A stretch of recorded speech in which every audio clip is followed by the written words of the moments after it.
Hi, this is your Houston chiropractor, Dr. Gregory Johnson. And today, we're going to be interviewing my son, Greg Johnson, who is a sophomore in high school.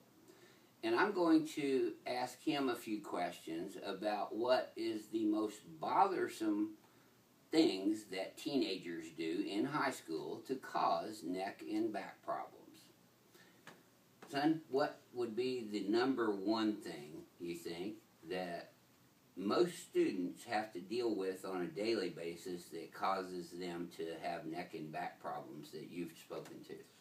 Well, I believe it is sitting in our desks the way we do. Now, our desks are designed not with the ergonomical correctness of most office chairs. It's a very hard plastic surface, and a lot of the time students, especially myself, don't use the back. So we kind of lean over with our hands to our sides, you know, listening to the lecture of the teacher. And oftentimes this really can put a pain in my neck, and then it translates to a headache, which can really ruin my day. Yeah, yeah. Do you see other students having that same problem? Absolutely. Yeah. And what would be the number two issue, would you think, that most adults, high school teenagers are facing right now with their activities of daily living at school causing them to have back problems? You said number one was leaning on your desk and how people sit at their desk. And we do that, most of us, whether we're at work or at school, a third of our lives. So what would be the next thing that you think? I believe the next thing would be, and I have it right here, is a backpack. Now, I know you said this in one of your earlier videos, but about 90% of students do carry these on their backs all throughout the day. And I always lean forward when I walk with it to kind of compensate for the backwards pull. And the weight? Yes, sir.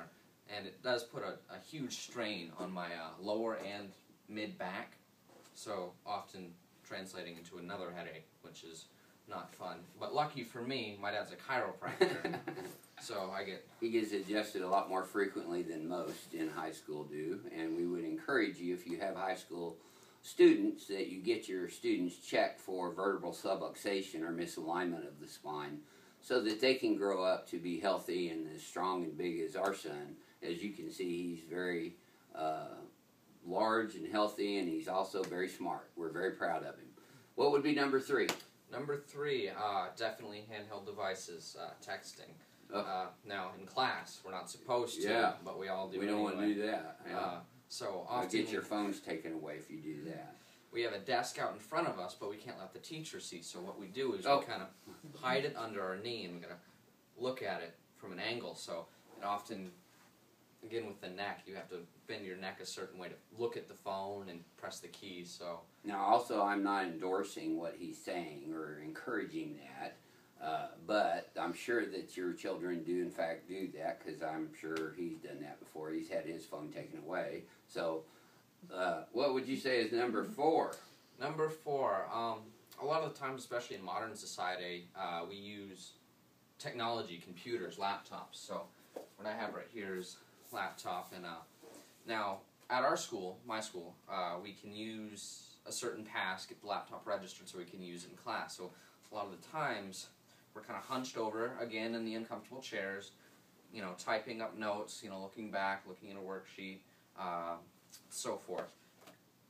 That kills my eyes to look down at a laptop, my wrists, and bending over, and the uncomfortable plastic chair, as well as possible computer labs to where they don't really focus on ergonomics. Yes. Posture. Me being comfortable. And as you can see from his posture and all these things, that when you're in these sorts of postures throughout the daytime, whether you're at work or at school, no matter where you are, these things have a cumulative effect on our spines, because gravity's pulling us down 24/7. So if we're not lined up strong and stable in gravity, we are misaligned, unstable, and weak in gravity, and gravity will win that battle over time. And now we're going to top off the conversation with what's the fifth worst thing that students do that cause them to have neck and back problems. Fifth worst thing, I would definitely have to say the PE activities out of school, they're not really fitted around comfortability. So a lot of the times we wind up sitting on little benches with no backs on them, especially in lunch even. We don't have backs on chairs. We have to kind of hunch over and eat.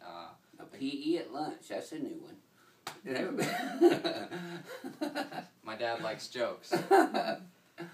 Anyway, so PE, speaking of that, I'm sure there's a lot of students as well that play sports activities, and the constant compression of football injuries, of course, and the pounding of basketball, jumping, and also in PE activities.